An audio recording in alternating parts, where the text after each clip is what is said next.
Bien, gracias por tanta concurrencia.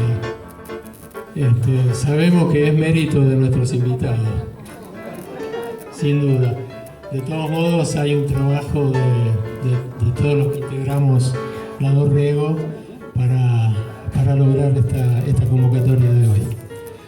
Bien, bueno, quiero saludar a algunos y algunos de los presentes, a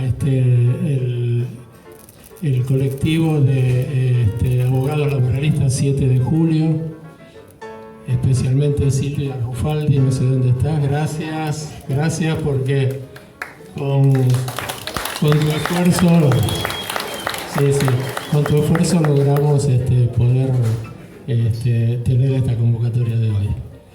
Hay compañeros y compañeras jóvenes con los cuales compartimos este espacio, que son de criptoperonismo y grupo bicentenario.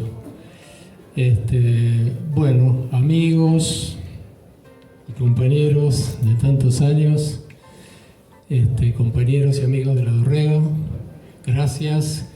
Quería hacer una mención especial, pero el mencionado no está presente, todavía no llegó, pero igual lo voy a comentar, porque Laureano Bielsa, con quien compartimos este espacio y militamos hace muchos años, actualmente es comunero en la Comuna 2 y ha sido y es flamante precandidato a diputado nacional por la Ciudad de Buenos Aires. Así que para nosotros es un enorme orgullo esa afirmación.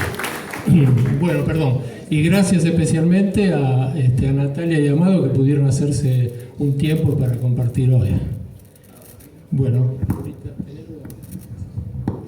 Bueno, como vemos que mucha gente viene por primera vez, nos queríamos presentar. Nosotros somos La Dorrego, una agrupación vecinal que funciona hace más de 8 años.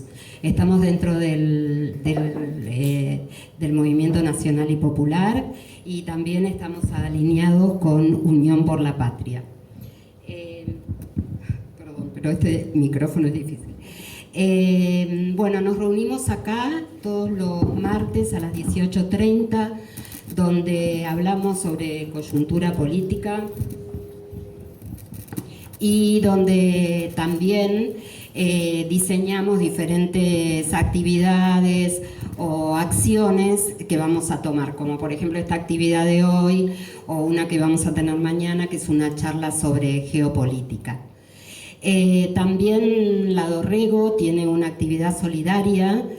Tenemos 2 grupos, uno de cocineros que una vez por semana realizan viandas o sándwich, y tenemos un grupo de tejedoras que confeccionan ropa de abrigo y mantas, y los sábados por la mañana entregamos acá a grupos de vecinos que se acercan con diferentes necesidades, con los que además de entregar estas cosas entablamos una relación que a lo largo del tiempo es muy linda. Bueno, y también en este espacio funciona el Ateneo La Dorrego, que es un centro de jubilados y que realiza diferentes talleres.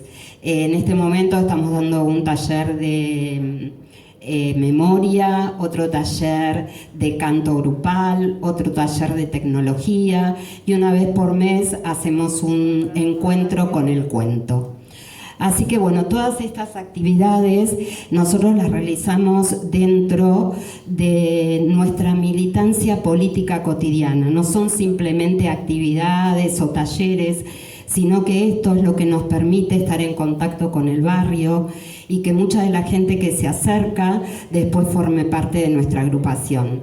Así que bueno, están todos invitados para cuando quieran venir, ya sea a nuestras reuniones de los martes o a cualquiera de las actividades o talleres que hacemos.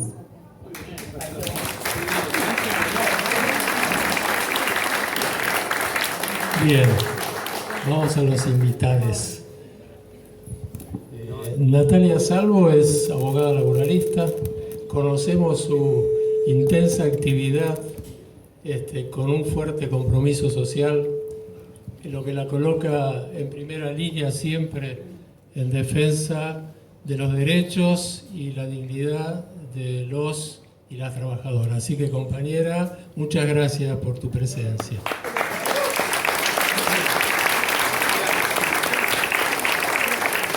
Bien. Mucho se ha dicho de Amado Vudú. Bastante.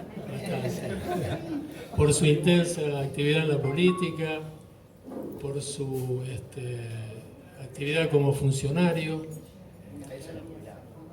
¿Cómo? Gracias a los jubilados. Sí, acá están muchos jubilados agradeciendo. Y también por su inmenso compromiso en defensa de los intereses del país, lo que te coloca en un salto de calidad en la militancia y el compromiso social. Así que gracias, compañero Amado, por permanecer de pie, por estar en la lucha, pese a las mentiras, la cárcel y tantas injusticias. Así que le damos la palabra.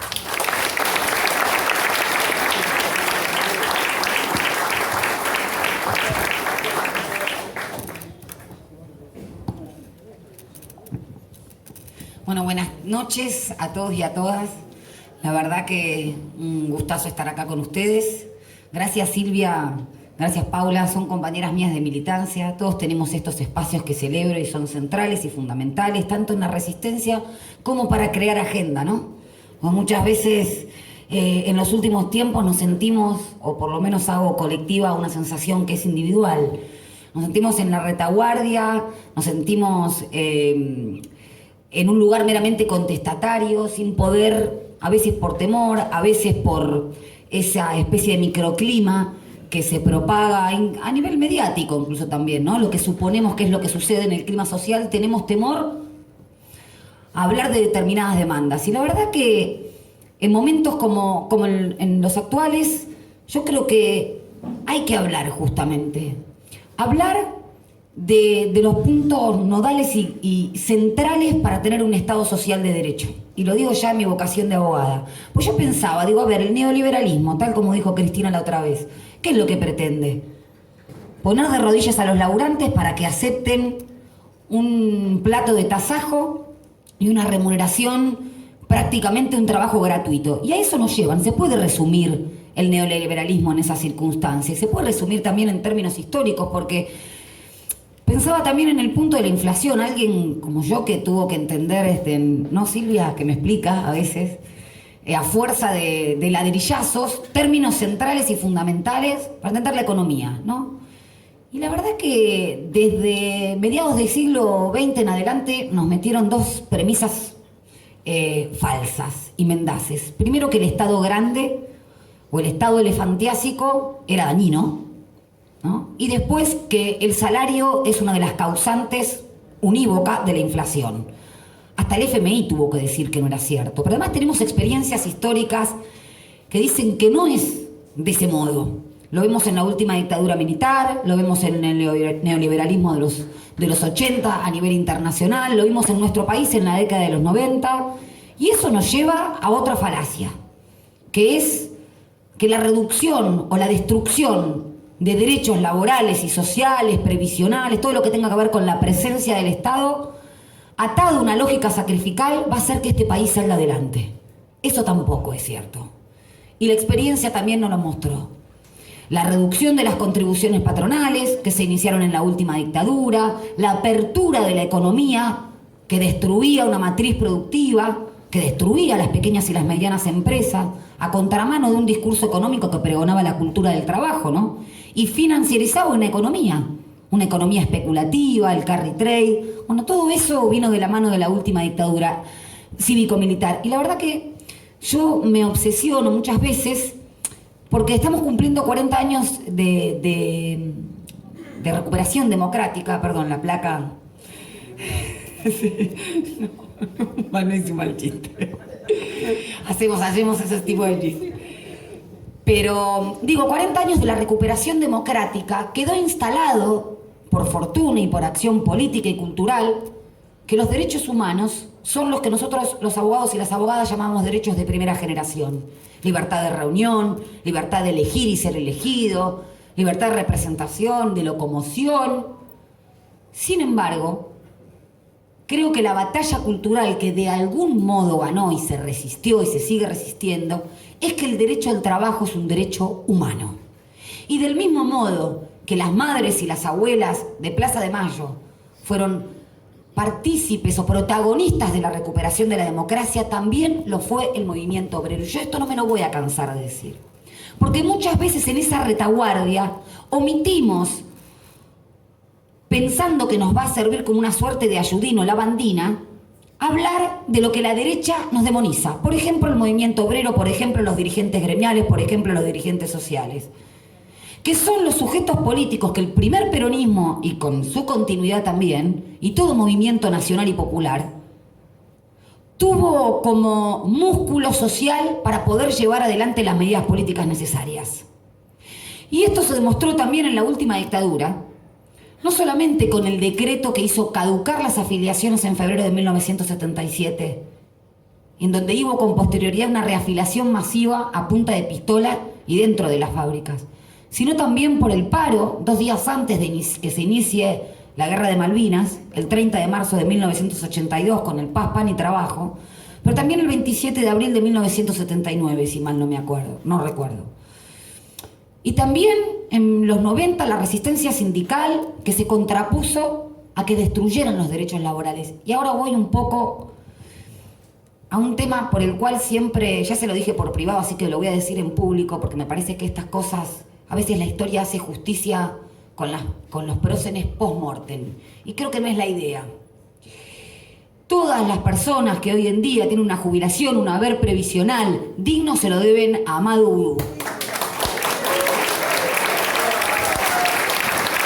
Y esto no solamente lo digo como militante, lo digo también como hija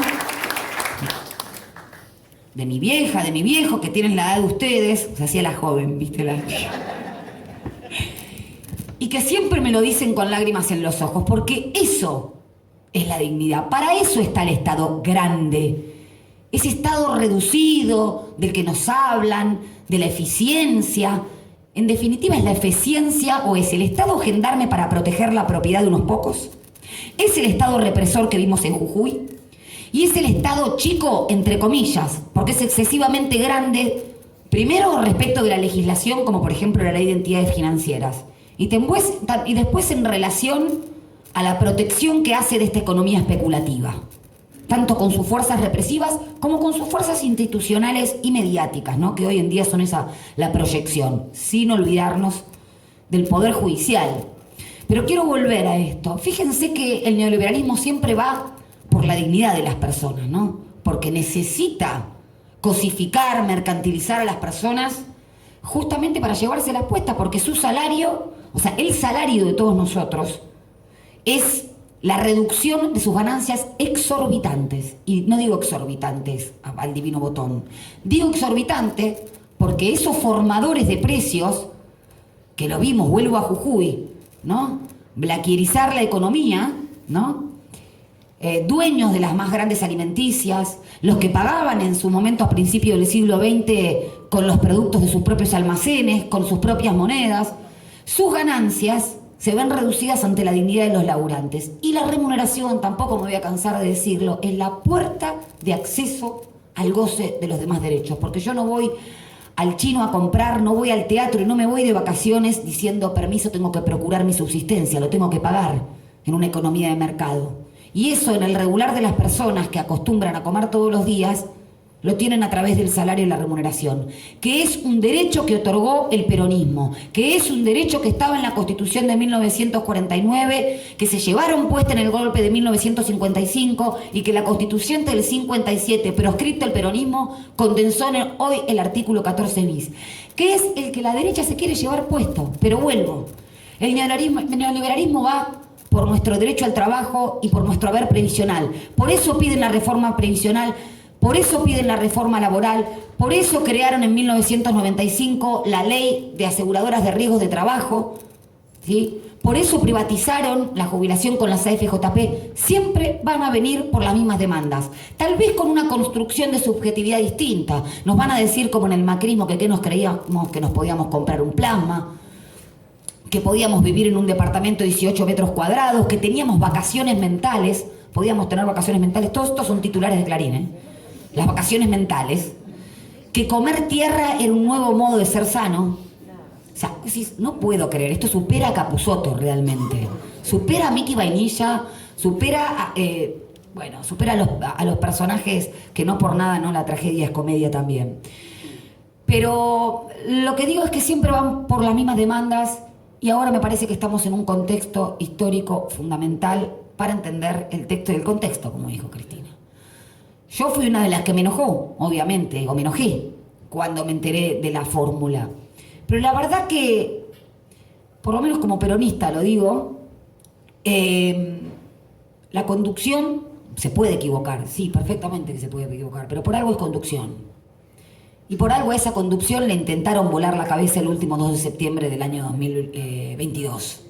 Por algo esa conducción repite denodadamente que un militante, cuando milita por la distribución de la riqueza, se convierte en algo más peligroso. Cuando no es un ariete del poder, es más peligroso para ese poder. Y con el poder no se puede jugar desde el lado de afuera, mirando el tablero y señalando qué se tiene que hacer. Se tiene que jugar desde adentro.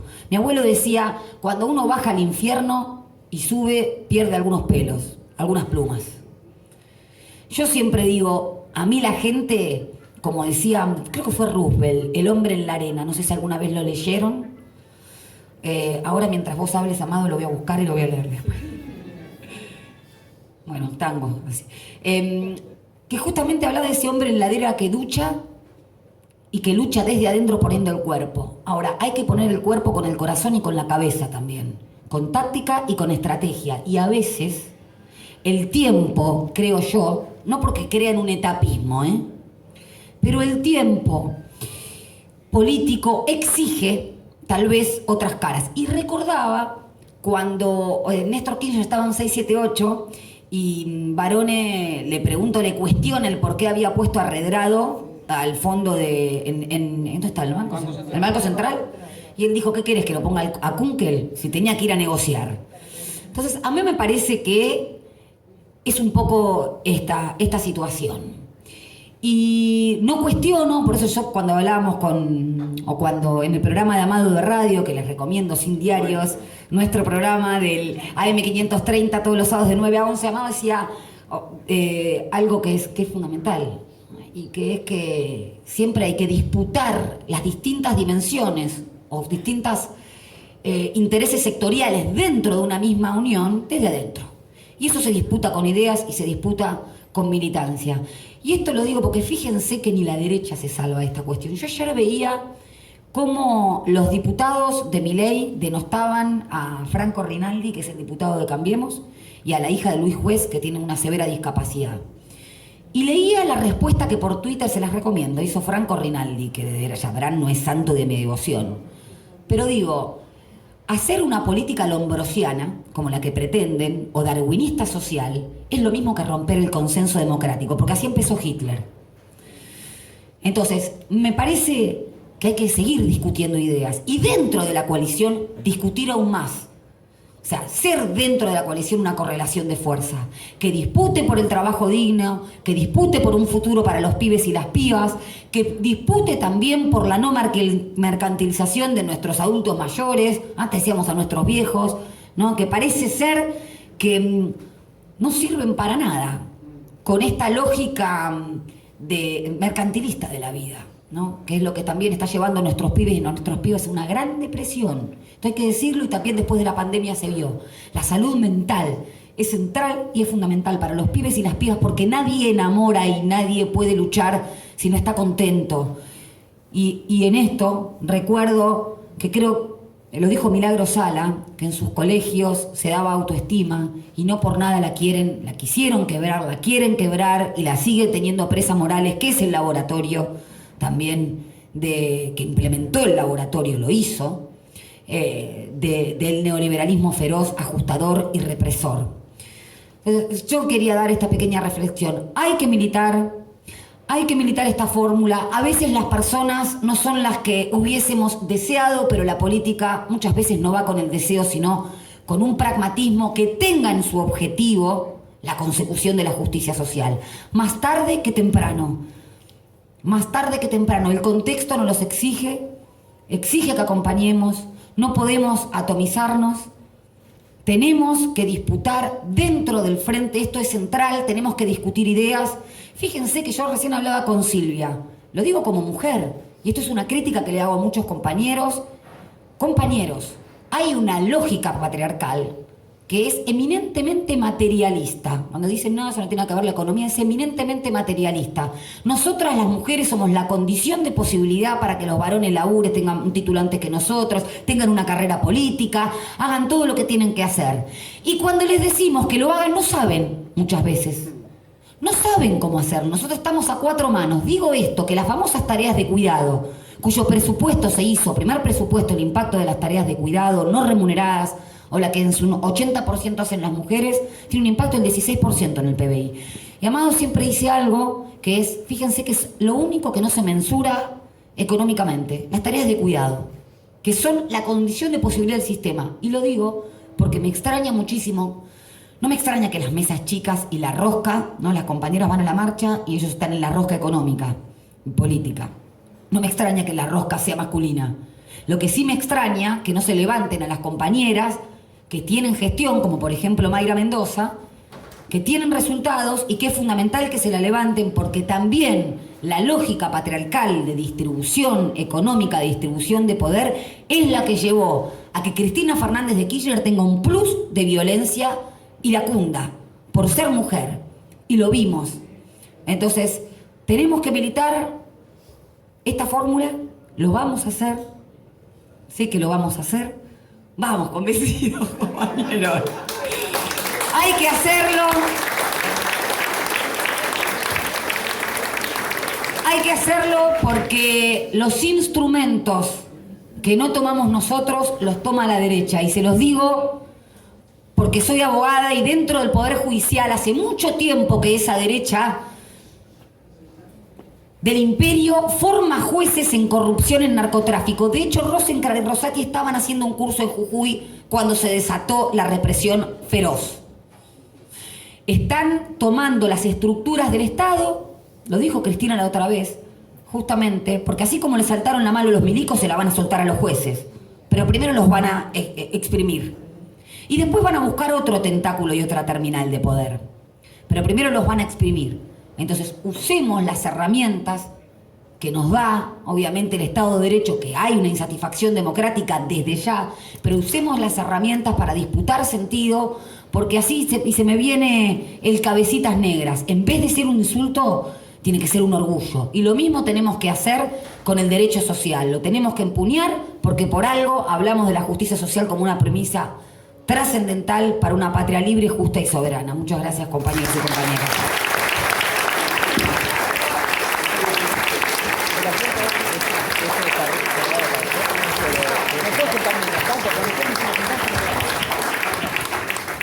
Bueno, ¿qué más decir, no? A mí la verdad, primero agradecer a la Dorrego, agradecer a todas y todos los que estamos compartiendo esta tardecita y sobre todo agradecerle a Natalia, porque en estos tiempos donde parece que todo es una suma y resta, vieron que vienen los tiempos de cierre de lista, entonces ¿quién hizo más? ¿Quién hizo menos? ¿Quién dio el codazo más grande? Natalia es una persona que transita la militancia por el mero hecho de su compromiso. Y eso me parece que es una cosa muy enorme, con todo respeto por las compañeras y compañeros que tienen vocación por representar, porque claro, eso es imprescindible. Pero muchas veces llegar a los lugares de representación tiene que ver con conceptualizar primero y llegar después. Y me parece que Natalia indudablemente está en ese camino. Yo espero muy pronto poder votar a Natalia Salvo en algún lugar.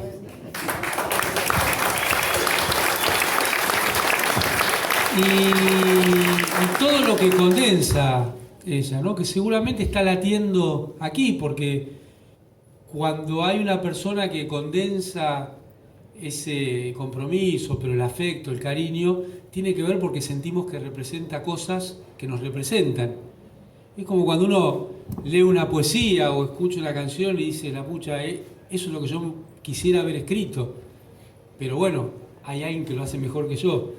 Entonces está buenísimo que exista, uno no pretende competir, sino simplemente gozar. Y pongo esta palabra porque eso es lo que la derecha pretende que no suceda. Y ese es el límite que viene corriendo, ha corrido y va a seguir corriendo el peronismo. Que el goce es aquí, ahora, es con nuestra familia, con nuestros hijos, con nuestras compañeras, con nuestros compañeros. Porque cuando empezamos a hablar de economía y de economía y de economía, se pierde la dimensión humana de la política. Y en algún sentido, inconscientemente, entramos en el juego de que todo se mercantiliza. Yo creo que en nuestro espacio grande, tenemos que tratar de inducir que la discusión no vaya siempre por los carriles de la economía, sino por todo lo que la mercantilización de todo tapa. Y me parece que Natalia hace un gran trabajo en este sentido porque, claro, ella nos habla del sistema judicial desde los derechos. Ella nos habla con la pasión de la razón y la razón de la pasión. Pero miren, sobre todo nos habla desde una mujer. Y yo estoy convencido que en este mundo el problema de la economía no es más lo que nos enseñan en la facultad, que es el problema de la escasez. Creo que la humanidad resolvió la escasez. El problema es la distribución. El problema es cómo puede ser que alguien pueda pagar $250.000 para dar un viaje en submarino y otras personas les pegan un tiro por tratar de cruzar el Mediterráneo para buscar la subsistencia. Ahí está el problema de la humanidad. Y puede sonar absurdo, pero eso es lo que vimos hace unos días. ¿De dónde aparece el ser humano ahí? Cuando nos hablan de la libertad de movilidad de capitales y del comercio libre entre los países, y al mismo tiempo matan a personas que quieren cruzar la frontera porque en su lugar no encuentran la libertad de no tener hambre al día siguiente, que es la única libertad que me parece de la cual vale la pena hablar, tanto que gustan hablar de libertad, ¿no? Entonces me parece que ahí está un trabajo que tenemos que hacer en girar el discurso también de nuestra fuerza, de no caer en la trampa de hablar siempre de la economía. Porque yo me pregunto, ¿por qué no podemos disfrutar de los domingos con nuestras hijas, con nuestros hijos, con nuestras parejas? Y tiene que estar todo abierto y hay gente que tiene que trabajar. Entonces dice, no, bueno, pero esos que trabajan el domingo no trabajan el lunes. Pero ¿no debiéramos tener un día donde nos podemos encontrar todas y todos? Suena medio alocado, ¿no? Que no, en pos de que abra el shopping haya personas que tengan que ir a trabajar en vez de poder compartir un día íntegro con su familia o con sus seres queridos. ¿Por qué no nos animamos a desafiar esas cuestiones? Y de esto habla Natalia cuando habla de los derechos laborales. Los derechos a existir como seres humanos, a no ser una mercancía más. Por eso nos negamos a decir el mercado de trabajo o el mercado laboral. Vamos a decir que es el mundo del trabajo, pero no el mercado laboral. Y me parece que a veces hasta nosotras y nosotros mismos nos vemos atravesados por esta mercantilización de todo y perdemos el eje de lo que tenemos que pensar, porque en definitiva, si pensáramos la vida social como esferas concéntricas, vivimos en sociedades que ponen al capital en el centro, en el núcleo. Y después del capital, el mundo empresarial. Y después los seres humanos o las seres humanas. Y me parece que eso lo tenemos que desafiar, tenemos que estar dispuestos a cambiarlo. Y acá viene otro aporte que hace siempre Nati, ¿no? Algunos pensamos que hay que cambiar muchas cosas para poder cambiar eso, y ella dice, no, guarda que con el Estado que tenemos también lo podemos cambiar. Es un Estado en disputa, o nosotros no recuperamos las jubilaciones, o el peronismo fundacionalmente no era poner ese Estado dentro del humanismo. Entonces yo creo que hay un tránsito que tenemos que hacer al mismo tiempo, intentando cambiar la Constitución, cambiar el Estado, pero aprovechando los momentos que tenemos para cambiar la institucionalidad aún dentro de este mismo Estado y de esta misma Constitución. Hay mucho para hacer dentro de esta misma situación y dar vuelta a esas esferas, ¿no? Nosotras y nosotros, que en el núcleo tienen que estar los deseos y las necesidades de las y los seres humanos. Y alrededor de estas el medio ambiente. Y alrededor de esto el mundo de las empresas. Y alrededor de esto el sistema financiero. Dar vuelta completa ese sistema de esferas. Y estamos convencidos que si no damos esta disputa todos los días, bueno, va a ser cada vez más difícil. ¿No? Ahora nos hablan de inteligencia artificial. Está claro que no es inteligencia. Es sustituir la inteligencia humana por un algoritmo que va a reforzar lo que necesitan los poderes concentrados, disfrazado de modernidad. Pero se parece mucho cuando no dejaban pensar a las personas que estaban en el sistema de esclavitud. No pienses más que alguien lo va a hacer por vos. Ahora una máquina, ni siquiera tu patrón.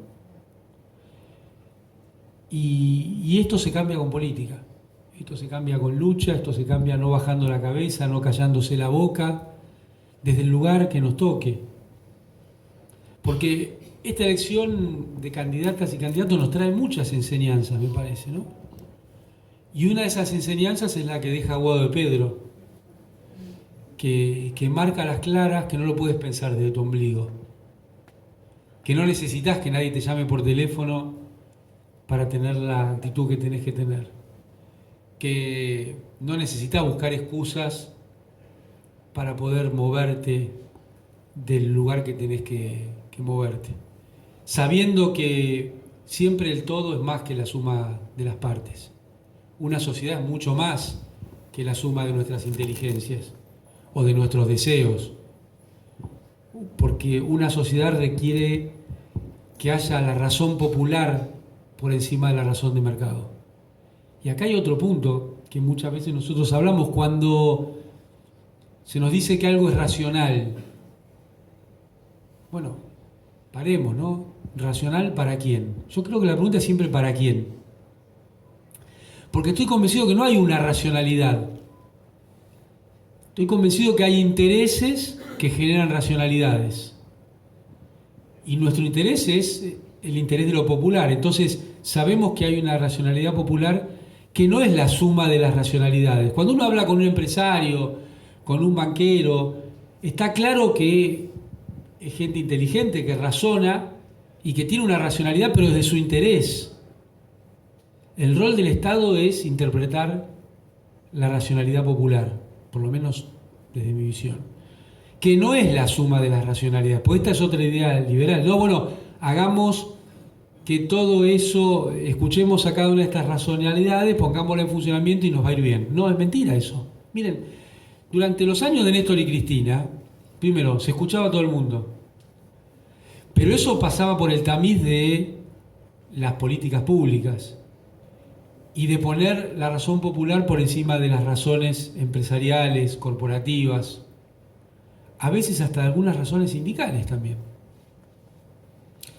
Ahora, cuando uno mira el balance de esos 12 años y medio, a todas y a todos los sectores de la vida económica y social de Argentina le fue mejor. También a aquellos que nos odian, también a aquellos que nos quieren meter presos. Porque nosotros nunca miramos esas situaciones. Por supuesto que primero los salarios, primero las jubilaciones, primero la producción nacional, primero los derechos humanos, primero la educación pública, primero la salud pública. Pero había lugar para todas y todos en ese esquema, ¿eh? No era contra nadie. No era contra nadie. El modelo Jujuy es contra alguien. El modelo de Macri es contra alguien. El modelo de Larreta y Patricia Bullrich es contra alguien. Dejemos el modelo de Milei, que es contra casi todos. Y sí, porque quizá en algún momento se ve la necesidad de vender un órgano. Parece que mientras trabaja para los poderes que trabaja, no le va a hacer falta. Pero ese es el mundo imposible, ese es el mundo no humano. Ese es el mundo del odio, de la violencia. ¿Cuál fue la violencia en tiempos de Néstor y Cristina? ¿Cuál fue la violencia en tiempos de Perón? No, la violencia era de afuera hacia lo popular, no de lo popular hacia afuera. ¿Dónde estuvo la venganza durante el gobierno de Alberto Fernández? Yo no la vi. ¿Dónde estuvo la venganza en los gobiernos de Néstor y Cristina? Yo no la vi. Ahora, está claro que lo material es importante. Ya Perón decía que para que haya justicia total tiene que haber una base material que sea capaz de sostenerlo. Y me parece que Cristina hace rato que viene hablando de la necesidad de un diálogo, y en esta unidad nos dimos cuenta de que hablaba. Yo muchas veces cuando la escuchaba tenía dudas, porque yo soy un cristinista que duda y cada vez que escucha refuerza la convicción de que ella es la conductora, pero desde la duda, desde analizar. Y cuando ella decía esto del diálogo, yo digo, pero nos tenemos que dar cuenta que no quieren dialogar con nosotras y nosotros. Claro, por eso estaba hablando de un diálogo para empezar adentro, porque ella pensaba que hay que armar algo más grande que lo que tenemos, y ese diálogo empieza por la unidad. Una unidad donde ella nos explicó. Miren, yo cuando nos sentamos el sábado, porque toda esta conmoción fue el viernes, cuando nos sentamos... Ventilamos todos. Nos hiperventilamos, sí, frente al micrófono. ¿Y cuál era el mensaje que uno tenía que dar, no? Porque había pocas pistas. Había sí conclusiones, ya había una fórmula, había candidatos, pero había pocas pistas. Y bueno, nosotras nos atrevimos a avanzar por alguna de esas pistas, porque algunas ya las veníamos razonando. El tema de la unidad. Nosotros pedíamos una sola fórmula porque sabemos el daño que se puede producir, no porque los candidatos sean más buenos o más malos, cada uno elegirá el lugar que quiere poner a cada uno, pero sí porque lo que los poderes de afuera hacen en nuestras internas, en las interpretaciones, en las relecturas, y cómo eso va permeando. Y no podemos no recordar con dos compañeros como Aníbal y Julián lo que pasó en el 2015, ¿no? Fue catastrófico. Y además después ni ellos lo podían parar. Yo creo que ni aunque se hubieran sacado una foto jugando en un sub y baja o a la payana, hubiera sido suficiente para revertir esa situación que tenía una dinámica propia. Y así perdimos, y sería poco importante que perdimos si eso no hubiera sido abrir la puerta para una cuestión feroz contra los salarios, contra las jubilaciones, con el endeudamiento. Por supuesto, también la persecución sobre muchas y muchos. Una persecución que yo nunca pensé como individual, porque pensé que era la persecución hacia Cristina, pero no terminaba en Cristina. Eso Rodolfo Walsh lo dejó muy claro donde terminan esas dinámicas. Entonces, ahí hay una contradicción principal, que me parece que hoy no tenemos que ser miopes en el sentido de tener una mirada corta y ver claramente hacia adelante. Y avanzamos por ese camino y claro, empezaron en el chat a aparecer hasta algunos insultos. Pero nosotras y nosotros teníamos dos convicciones. Primero, que había una decisión tomada que había que acompañar, que había argumentos y que no había que asustarse, ni siquiera en la discusión interna, y que no había que balconear, era tiempo, como siempre, de poner el cuerpo, siempre es tiempo de poner el cuerpo. Y el otro argumento, porque yo creo que en esta instancia no nos alcanza con el argumento defensivo, decir, bueno, pero si no vienen los otros, porque no salió bien esa experiencia. O por lo menos no salió como la mayoría esperaba. Y el otro argumento creo que tiene que ver, por lo menos para mí, yo voy a seguir militando por el mismo programa, yo no cambié. Yo quiero un shock distributivo, quiero que haya estatización de empresas de servicios públicos, o queremos, creo. Queremos que el comercio exterior esté administrado del Estado. Queremos que los movimientos de capitales y de dólares estén administrados del Estado. Creemos en la obra pública como un factor de integración de la República Argentina. Creemos en la salud pública. Creemos en las 16 vacunas de Néstor y Cristina. Creemos en la educación pública y creemos en el 6% como piso para la educación pública. Cuando decía la obra pública, tiene que ver para no empezar, porque yo no los quiero aburrir mucho, pero nosotros tenemos que recuperar la administración del río Paraná, mal llamado la hidrovía. No hay que decir hidrovía. Como humildemente yo creo que no hay que decir AMBA. AMBA es una forma de que todo pierde identidad, ¿no? Y para los peronistas y las peronistas es muy querido el conurbano y las culturas que allí se van desarrollando, porque no todo es cuestión de plata. Y entonces todo este ideario, cuando yo lo pienso desde mi visión, que puede haber otras, por supuesto, tiene un punto cero, que también lo veníamos diciendo. En esta campaña el tema es el Fondo Monetario. Lo decimos, miren, nosotras y nosotros lo decimos desde que empezó nuestro gobierno. Y nos pegaron como en carreta por eso. Y venimos diciendo que había una mala negociación. Y venimos diciendo que Guzmán nos hizo firmar un contrato de adhesión, no una negociación. Y en todo este camino, bueno, finalmente Máximo Kirchner renunció, creo que en una actitud política extraordinaria. No es solo una actitud digna, humana, no, es una actitud política porque de ahí se puede construir mucho. A la presidencia del bloque cuando se firmó el acuerdo, o cuando fue al Congreso el acuerdo con el fondo. Y yo creo que el punto cero de cualquier programa es sacarse encima el verdadero cepo de la Argentina, que es el Fondo Monetario Internacional.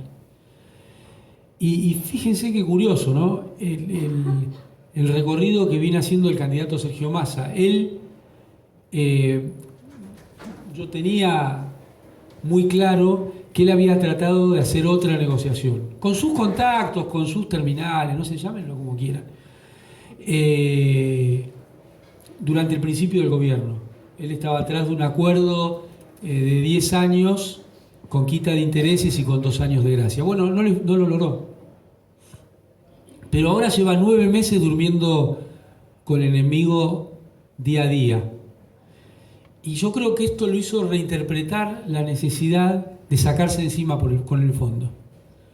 Y entonces ellos están trabajando en un programa que para mí es muy importante, que es el pago completo al fondo. Por supuesto que hoy no puede hacerse en un día, porque lo que hizo Macri, además de ser criminal, además de ser ilegal, además de ser ilegítimo, tiene un tamaño descomunal. Pero si nosotros lográramos un programa que con el aumento de las exportaciones se firme un nuevo acuerdo, que ya sea como un mecanismo de pago y entonces no aceptamos más condicionalidades, me parece que es un camino posible y realizable, al menos dentro del próximo año. Y me parece que el futuro presidente de las y los argentinos está convencido que ese es el camino. Esto es muy, muy importante y creo que debiéramos acompañarlo, aunque después nos peleemos por el programa. Porque sin sacarse de encima el fondo no hay programa posible. Y entonces creo que nosotros tenemos que focalizar desde aquellos que creemos aún en la necesidad de reformas estructurales más profundas, en que el paso primero es esta cuestión del fondo. Y creo que Cristina, cuando viene hablando del programa, va hacia ese lugar.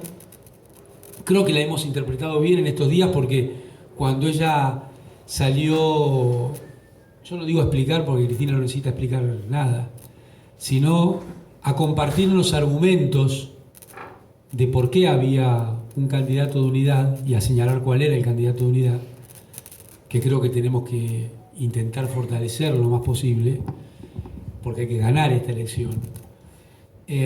Los argumentos de Cristina, bueno, nos dejaron tranquilos con algunas explicaciones que nosotros habíamos intentado en los días previos.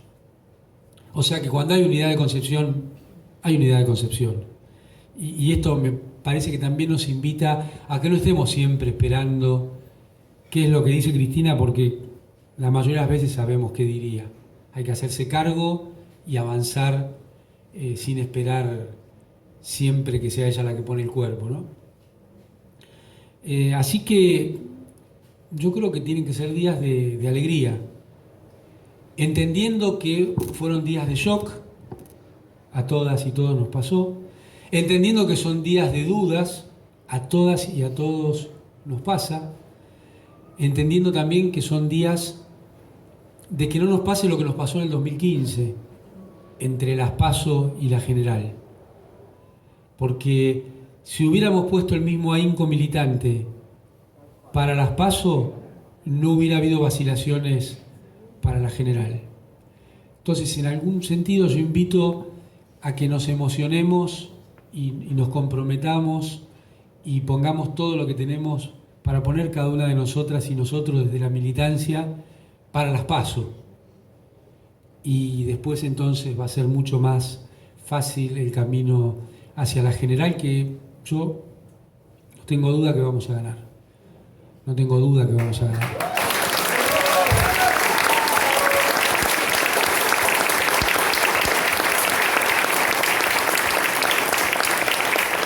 Porque tenemos la historia, porque tenemos las tradiciones, porque la tenemos a Cristina, y también en esta instancia porque tenemos futuro al tener la unidad. Y sin olvidarnos que siempre hay disputas por dar. Nunca vamos a llegar a una situación donde no haya disputas, porque lo que pretendemos es la justicia social. Y tenemos que saber que para que haya justicia social tiene que haber independencia económica, y para que haya esa independencia económica tiene que haber soberanía política, y para todo esto tenemos que ganar elecciones. Muchas gracias.